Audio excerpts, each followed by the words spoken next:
Friend જય શ્રી કૃષ્ણ, જય માતાજી. નાંજુ શું બનાવ્યું આજે જમવામાં છે ગરમા ગરમ દમ આલુની સબ્જી. તો મસ્ત એવા દમ આલુ બનાવ્યા છે.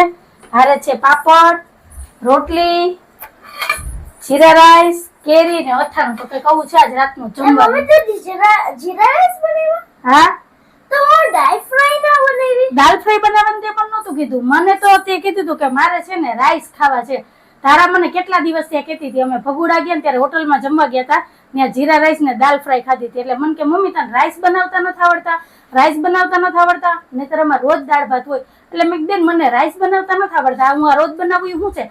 તો કે ઈ ન એવા હોટલમાં ખાતા હતા ને એવા. એટલે મને યાદ આવ્યું કે તારાને જીરા રાઈસ ખાવા છે, પણ જીરા ભૂલાઈ ગયું, રાઈસ યાદ રહી ગયું. બરાબર ને? તો આ તે ખાધા હતા હોટલમાં એવા જ છે જીરા રાઈસ.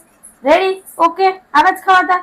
તો હાલો, આજે અમારા ધારાબેનની ઈચ્છા પૂરી થઈ ગઈ. કેટલા દિવસ ત્યાં કહેતી હતી પણ મને મગજમાંથી નીકળી જતું હતું. આજ મને યાદ આવ્યું. મેં કીધું હાલો આજ તો મસ્ત એવું મેં કીધું દમ આલુનું શાક બનાવું ને એની હારે જીરા રાઈસ બનાવી નાખું, એટલે રાતનું વ્યારું થઈ જાય તૈયાર ને જમવાની મોજ પડી જાય. કાં ભૂખ લાગી કઈ ખાવું? હવે ભૂખ લાગી, હવે આ દમ આલુ જીરા રાઈસ જોઈને કા. તો હાલો અમે બધા વ્યારા કરવા બેસી જઈએ. અમે બધા આવી જાઓ વ્યારા કરવા. આ તો મારો આજનો વિડીયો. જો તમને ગમ્યો હોય તો વિડીયોને લાઈક કરજો, શેર કરજો, સબસ્ક્રાઇબ કરજો ને કમેન્ટમાં કહેજો તમને જીરા રાઈસ ને દમ આલુ ભાવે કે નહીં. આવજો. જય ભોલેનાથ, જય શ્રી રામ. જય ભોલેનાથ, જય શ્રી રામ.